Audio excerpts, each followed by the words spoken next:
Olha, tá acontecendo uma mudança silenciosa, mas gigantesca, no mundo da inteligência artificial. A IA tá deixando de ser só uma ferramenta que cria conteúdo para se tornar de fato uma executora. A gente está saindo da era generativa e entrando de cabeça na era agêntica. E hoje vamos entender o que isso significa na prática. Então, o que é exatamente essa tal de IA agêntica? E, o mais importante, por que ela tem um poder de transformação tão grande para os negócios? A resposta? Bem, ela muda o jeito como a gente pensa sobre automação e inteligência. A melhor forma de entender a diferença é com uma analogia. Pensa assim: a IA generativa é tipo uma playlist perfeita para um jantar. É sofisticada, bem pensada, mas é estática. Já a IA agêntica é como ter uma banda ao vivo no mesmo jantar. Ela lê o ambiente, atende a pedidos, improvisa. Ela não é uma ferramenta passiva, sabe? É um participante ativo. E qual o impacto mais imediato disso nos negócios? Um ganho brutal de eficiência. Pensa no processo de contratação. Um agente de IA pode analisar centenas de currículos, checar informações e até redigir os primeiros e-mails. Isso não substitui o time de RH, muito pelo contrário. Libera a equipe para focar no que só os humanos fazem bem: a conexão pessoal, a entrevista, a análise mais profunda. E junto com a velocidade vem a precisão. Em áreas como finanças ou compliance, um pequeno erro humano pode ter consequências enormes. Um agente de IA não cansa, não se distrai, ele aplica as mesmas regras de forma consistente, 24 horas por dia, e sinaliza qualquer desvio, reduzindo o risco de uma forma drástica. E essa operação 24/7 nos leva para outra vantagem: a capacidade de resposta. O mundo dos negócios não para às 6 da tarde. Um agente de IA pode ficar monitorando sistemas, respondendo alertas e escalando problemas urgentes a qualquer hora do dia ou da noite, garantindo que as operações críticas nunca parem, mesmo quando a equipe humana está descansando.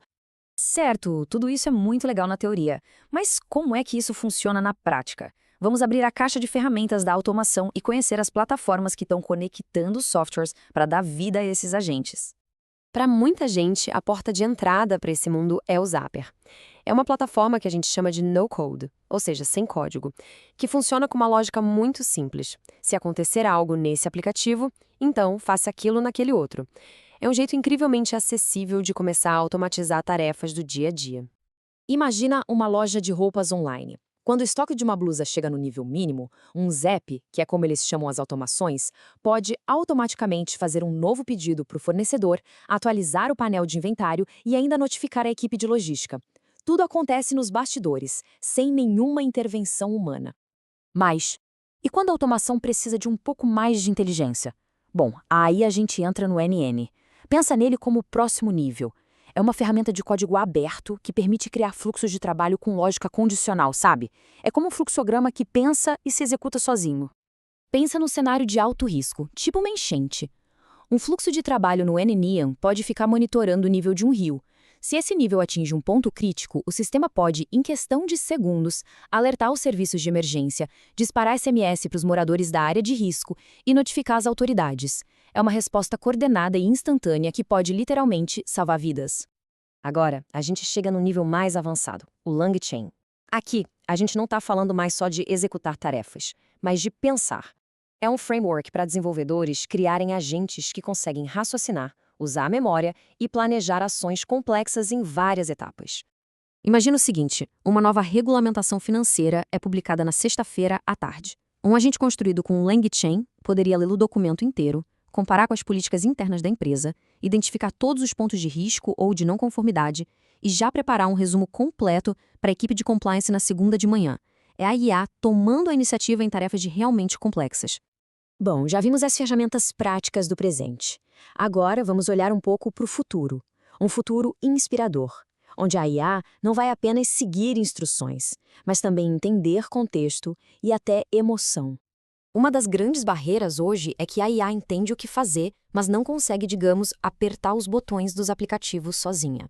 É aí que entra uma inovação que pode ser revolucionária: os protocolos de contexto de modelo, ou MCPs.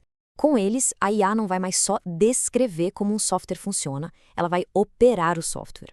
É a diferença entre ler o manual do carro e, de fato, poder dirigir o carro. Para ficar mais claro, pensa no Spotify. Hoje, um assistente de voz recomenda uma música. Com MCPs, seria possível dizer: cria uma playlist para me animar. E a IA iria lá, abriria o app, buscaria as músicas, criaria a playlist e daria o play. Ela executaria a tarefa inteira, de ponta a ponta, dentro do aplicativo. Mas o futuro não é só sobre eficiência, é também sobre comunicação. A gente está entrando numa era em que os agentes de IA, principalmente no atendimento ao cliente, estão sendo treinados para serem mais do que apenas informativos. Eles estão aprendendo a ser empáticos, a entender o tom de voz, a emoção por trás das palavras, para responder com um cuidado que pode de verdade fortalecer a imagem de uma marca. Todo esse potencial é incrível, né? Mas agora a gente precisa falar sobre o outro lado da moeda. Os riscos de uma automação que não tem nenhum controle humano. 440 milhões de dólares. Esse foi o prejuízo que a empresa Nike Capital teve em apenas 45 minutos. E o motivo? Um bug num software de negociação automatizado. E olha, isso não foi um caso isolado, não. Em 2023, um sistema automático deixou 10 milhões de australianos sem comunicação por horas. E hoje, vários estudos mostram que IAs de contratação podem acabar reforçando preconceitos de raça e gênero. De finanças a telecomunicações e RH, o padrão é o mesmo. A automação sem supervisão humana pode ser catastrófica. Fica bem claro que a automação é uma faca de dois gumes. Ela tem o poder de escalar resultados de uma forma impressionante, mas ela amplifica tanto os acertos quanto os erros, com a mesmíssima eficiência implacável. Então, como é que a gente usa todo esse poder de forma responsável? A chave está numa implementação muito cuidadosa. E isso significa, primeiro, ter objetivos claros. Depois, monitorar o desempenho o tempo todo. Também é crucial controlar o que o agente pode ou não pode fazer. E, talvez o mais importante, garantir que as decisões dele sejam transparentes e fáceis de entender. E isso tudo deixa a gente com a grande questão para o futuro. Conforme a IA se torna mais e mais autônoma, o desafio não é sobre substituir pessoas, é sobre redefinir a parceria entre a supervisão humana e a execução das máquinas. Como vai ser essa nova colaboração? A resposta para essa pergunta, bom, ela vai definir a próxima década da tecnologia.